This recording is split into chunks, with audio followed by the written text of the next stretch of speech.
சிந்து பைரவியில இன்னைக்கு சிவா கிளி கிளின்னு கிழிச்சிட்டாரு. ஒண்ணுல ரெண்டுல பீஸ் பீஸா கிழிச்சிட்டாரு. என்ன கிழிச்சாரு, எப்படி கிழிச்சாருன்னு பாக்கலாம் வாங்க. சாமி கும்பிட்டுட்டு இருந்த சிந்துவை பயங்கரமா மிரட்டுறாங்க மகா. என்னடி உன் ஃப்ராடு எல்லாம் வெளியே வரலன்னு ரொம்ப சந்தோஷமா இருக்கியா? என் பையனும் பஞ்சாயத்துல உனக்கு சப்போர்ட் பண்ணி பேசிட்டான்ல, அப்படி என்ன பண்ணிடி என் பையனை வசியம் பண்ணி வச்சிருக்க? ஸ்னேகா கிட்ட இல்லாதது உன்கிட்ட என்னடி இருக்கு? நீ யார வேணா ஏமாத்தலாம், போலீஸை ஏமாத்தலாம், பஞ்சாயத்தை ஏமாத்தலாம், ஏன் அன்னபூர்ணிய கூட ஏமாத்தலாம். ஆனா என்ன ஏமாத்தவே முடியாதடி. என் பையன் உன்னை காதலிக்கவே இல்லை. 3 வருஷமா காதலிச்ச ஸ்னேகாவை விட்டுட்டு உன் கூட இருக்கிறான்னா அதுக்கு ஒரே காரணம் அன்னபூர்ணி தான். நாளைக்கு கோர்ட்ல போய் 3 வருஷமா என்னை காதலிச்சு ஏமாத்திட்டான்னு ஸ்னேகா கேஸ் கொடுத்தா என்னடி ஆகுறது? என் பையனோட மானம் மரியாதை எல்லாம் போயிடாது. நீ சிவாவை விரும்புறது உண்மையா இருந்தா, அவனுக்கு நல்லது நடக்கணும்னு நீ நினைச்சா, ஒழுங்கு மரியாதையா இப்பவே அன்னபூர்ணி கிட்ட போய் எல்லா உண்மையும் சொல்லிரு. நான் மட்டும்தான் காதலிச்சேன், நானாதான் எனக்கு தாலி கட்டிக்கிட்டேங்கிற உண்மைய போய் ஒழுங்கா சொல்லிரு. இல்லைன்னா உன்னை நான் சும்மா விட மாட்டேன்டி, போ அப்படின்னு சொல்லிட்டு கைய பிடிச்சு ஒரு அமுக்கி சிந்துவை தள்ளி விடுறாங்க. சிந்து ஆனா ஒரு வார்த்தை கூட பேசல. மகா சிந்துவை மிரட்டி முடிக்க ஸ்னேகா வந்து சிவாவை மிரட்டுறாங்க. என்ன சிவா, நீ இவ்வளவு சீக்கிரம் இப்படி மாறுவேன்னு நான் எதிர்பார்க்கவே இல்லை சிவா. 3 வருஷம் என்ன உண்மையா லவ் பண்ணிட்டு இப்ப எப்படி சிவா உன்னால அந்த சிந்து கூட வாழ முடியுது? பொதுவா பொண்ணுங்க தான் தாலி கட்டிட்டானேங்கிறதுக்காக கூட இருப்பாங்க. நீ ஏண்டா இப்படி இருக்க? இந்தா இந்த டைவர்ஸ் பேப்பரை பிடி. நீங்க 2 பேரும் மியூச்சுவலா டைவர்ஸ் அப்ளை பண்ணுங்க. அதுக்கப்புறம் மத்ததெல்லாம் நான் பாத்துக்கிறேன். என்னால நீ இல்லாம எல்லாம் வாழ முடியாது சிவா. நீ கிடைக்கணுங்கிறதுக்காக நான் எந்த எக்ஸ்ட்ரீம்க்கு வேணா போவேன் அப்படின்னு சொல்றாங்க. அந்த டைவர்ஸ் பேப்பரை எடுத்து சிவா கையிலையும் கொடுக்குறாங்க. சிவா கொஞ்ச நேரம் அந்த டைவர்ஸ் பேப்பரை திருப்பி திருப்பி பாக்குறாரு. டைவர்ஸ் பேப்பரை பாக்குறாரு, ஸ்னேகாவை பாக்குறாரு. என்ன சிவா யோசிச்சுட்டு இருக்க? இதுக்கு மேல பொறுமையா இருக்க முடியாது சிவான்னு மறுபடியும் ஸ்னேகா சொல்ல, கையில அந்த டைவர்ஸ் பேப்பரை எடுத்து ஒரு கிளி கிழிக்கிறாரு. ஸ்னேகாவை முறைச்சு பாத்துக்கிட்டே அந்த டைவர்ஸ் பேப்பரை எல்லாம் கிளி கிளின்னு கிழிச்சு பீஸ் பீஸா மாத்தி கீழே தூக்கி போட்டுறாரு. இதுக்கு என்ன சிவா அர்த்தம் அப்படின்னு ஸ்னேகா கேக்குறாங்க. சிவா உடனே எந்திரிச்ச ஸ்னேகா பக்கத்துல வந்து, நீ சொல்றத கேட்க முடியாதுன்னு அர்த்தம் அப்படின்னு சொல்றாரு. நீ மட்டும் என்ன கல்யாணம் பண்ணிக்கலனா உனக்கு எந்த பிரச்சனையும் இல்ல, ஆனா சிந்துவை நான் சும்மாவே விட மாட்டேன் சிவா.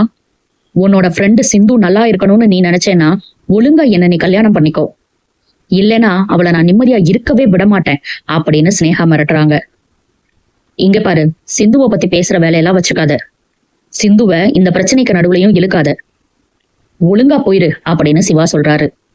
எனக்கு ஒண்ணு மட்டும்தான் சிவா புரியல.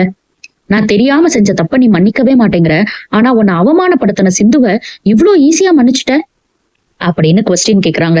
சிவா எதுவும் பேசாம ஒரு முறைச்சிட்டு அங்க இருந்து போயிடுறாரு. எத்தனை தடவை தான் பதில் சொல்லுவாரு? ச்சே, இப்படி பண்றானே அப்படின்னு ஸ்னேகா ரொம்பவே கோவப்படுறாங்க.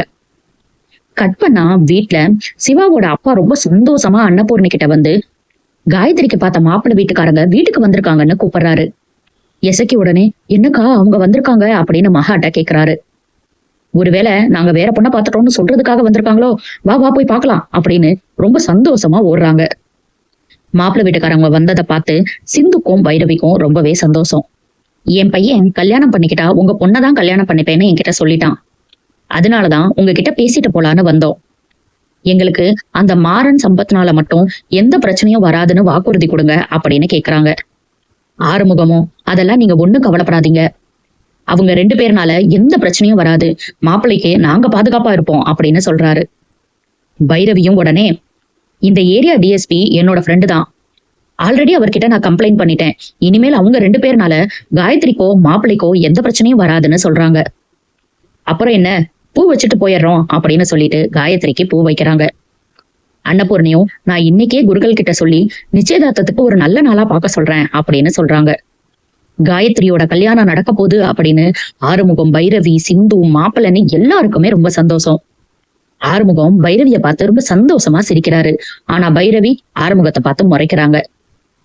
நேத்து ஆறுமுகம் சொன்னாரு பைரவிக்கு பைரவின்னு பதிலா பீரங்கின்னு பேர் வச்சிருக்கலாம் அப்படின்னு. இன்னைக்கு இவளுக்கு பத்திரகாளின்னு பேர் வச்சிருக்கலாம் பைரவிங்கிற பேருக்கு பதிலா. எப்ப பார்த்தாலும் நம்மளை பார்த்து முறைச்சுக்கிட்டே இருக்காளே அப்படின்னு நினைக்கிறாரு. ஒரு பக்கம் எல்லாரும் சந்தோஷமா இருக்க, இன்னொரு பக்கம் எசக்கியும் மகாவும் ரொம்ப ஏமாற்றத்தோட நிக்கிறாங்க. என்னக்கா நிச்சயதார்த்தம் நடந்துரும் போலன்னு இசக்கி சொல்ல, மகா அதெல்லாம் ஒண்ணும் நடக்காதுடா அப்படின்னு சமாளிக்கிறாங்க. அன்னைக்கே பொண்ணு பார்க்க வரும்போது ஒரு தடவை பூ வச்சாங்க, இன்னைக்கு மறுபடியும் நாங்க பூ வைக்கிறோம்னு சொல்லிட்டு பூ வச்சாங்க. காயத்ரியை பார்த்து, இனிமேல் நீ எங்க வீட்டு பொண்ணுமா அப்படின்னு அந்த மாப்பிள்ளையோட அம்மா சொல்றாங்க. ஆறுமுகம் பைரவியை பார்த்து சிரிக்க, பைரவி ஆறுமுகத்தை பார்த்து முறைச்சாங்க. ஆனா சிந்து ரொம்ப சந்தோஷமா சிவாவை பார்த்து சிரிக்கிறாங்க. சிவாவும் அதே மாதிரி சிந்துவை பார்த்து சிரிக்கிறாரு. மாப்பிள்ளை வீட்டுக்காரங்க போயிட்டு வரேன்னு சொன்னதுக்கு அப்புறம் அன்னபூரணி ரொம்பவே சந்தோஷப்படுறாங்க. மகாவும் ஒரு சீன் போடணுமே, ஓடி வந்து காயத்ரி கிட்ட, நான் கும்பிட்ட சாமி கைவிடலமா, கல்யாணம் அமோகமா நடக்கும் அப்படின்னு ஒரு நல்லவங்க வேஷம் போடுறாங்க. அதுக்கப்புறம் காயத்ரி, அன்னபூரணி, ஆறுமுகம், பைரவி எல்லாரும் கோயிலுக்கு வந்திருக்காங்க. கோயில்ல நடந்துட்டு இருக்கும்போது அன்னபூரணி பைரவி கையில அடிபட்டு இருக்கிறத பாக்குறாங்க. என்னன்னு விசாரிச்சோன்ன, அது ஒண்ணு இல்லம்மா, காலேஜ் அப்படின்னு ஆரம்பிச்சோன்ன காலை மிதிச்சிடுறாங்க பைரவி. என்னது அப்படின்னு திரும்ப கேட்க, ஒண்ணும் இல்லத்த, நான் ரூம் கொஞ்சம் கிளீன் பண்ணும்போது செவுருல ஒராசிருச்சு, மத்தபடி எதுவும் இல்ல அப்படின்னு சொல்றாங்க. நீ ஏமா வீட்டு வேலையெல்லாம் பண்ணிட்டு இருக்க, நம்ம கிட்டதான் வேலைக்காரங்க இருக்காங்கல்ல, அவங்கள பண்ண சொல்லுமா, நீ பண்ணாத அப்படின்னு அன்னபூரணி சொல்றாங்க. சரின்னு சொல்லிட்டு சாமி கும்பிட போயிடுறாங்க. இப்பதான் நிச்சயதார்த்தத்துக்கு நாள் குறிக்கணும்னு மத்தியானம் பேசிக்கிட்டு இருந்தாங்க. அதே சாரி அதே மேக்கப்போட கோயிலுக்கு வந்திருக்காங்க. பார்த்தா கையில நிச்சயதார்த்த பத்திரிக்கையே இருக்கு. கோயிலுக்கு எதுக்கடா வந்திருக்காங்கன்னு பார்த்தா அந்த நிச்சயதார்த்த பத்திரிக்கைய சாமி கால்ல வச்சு கும்பிடணுங்கிறதுக்காக வந்திருக்காங்க.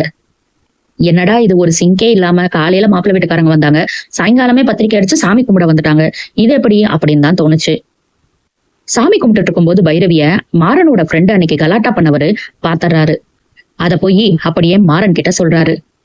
இவங்க கோயிலுக்கு வந்தா எப்படிதான் மாறன் அங்க இருப்பாரோ தெரியல, இன்னைக்கு சம்பத்துல மாறன் மட்டும்தான் இருக்காரு. பைரவி வந்திருக்கான்னு சொன்னோன்னே, அன்னைக்கே ஏதாவது பண்ணிருக்கணும்டா, இந்த ஆறுமுகம் வந்து காப்பாத்திட்டான், அவனை ஏதாவது பண்ணாதான் என் மனசாரும்னு பேசிக்கிறாரு. அதுக்குள்ள போன் வந்தோன்னே அங்க இருந்து கிளம்பிடுறாரு. ஆனா மாறனோட ஃப்ரெண்டு சும்மா இல்லாம திரும்ப உள்ள வர்றாரு. பைரவி கோயில் பிரகாரத்தை சுத்தி வர்றாங்க. அப்ப அவரு வேணும்னே வந்து பைரவி மேல இடிச்சிடுறாரு. இடிச்சிட்டு பைரவிய பார்த்துட்டே நடந்து போறாரு. சும்மா சொல்லக்கூடாது, பைரவி செம்மையா இருக்கா அப்படின்னு மனசுக்குள்ள நினைச்சுக்கிட்டே போய் நேரா ஆறுமுகத்து மேல முட்டிடுறாரு. ஆறுமுகத்தை பார்த்தோன்னே சாரி சார் அப்படின்னு சொல்லிட்டு அங்க இருந்து கிளம்புறாரு. ஆனா ஆறுமுகத்துக்கு டவுட் வந்துருச்சு. திரும்ப அவரையே பாக்குறாரு. இவனை எங்கேயோ பார்த்த மாதிரி இருக்கே அப்படின்னு கழுத்துல போட்டிருந்த செயினை பாக்குறாரு. அன்னைக்கு சண்டை நடந்தப்போ நம்ம அடிச்சவனோட கழுத்துலயும் இதே செயின் தான் இருந்ததே, அப்ப இவன் தான் அவனா அப்படின்னு டக்குன்னு ஒரு நிமிஷம் ஷாக் ஆகுறாரு. இதோட இன்னைக்கு எபிசோட முடிச்சுட்டாங்க. நாளைக்கு ஆறுமுகம் அவனை துரத்தி அடிச்சு உண்மைய வாங்கதான் போறாரு. இனி என்னெல்லாம் நடக்க போகுது அப்படிங்கறத நம்ம பொறுத்திருந்து பார்க்கலாம். அடுத்தடுத்து சிந்து பைரவியில என்ன நடக்குதுன்னு தெரிஞ்சுக்க சப்ஸ்கிரைப் பண்ண மறந்துடாதீங்க.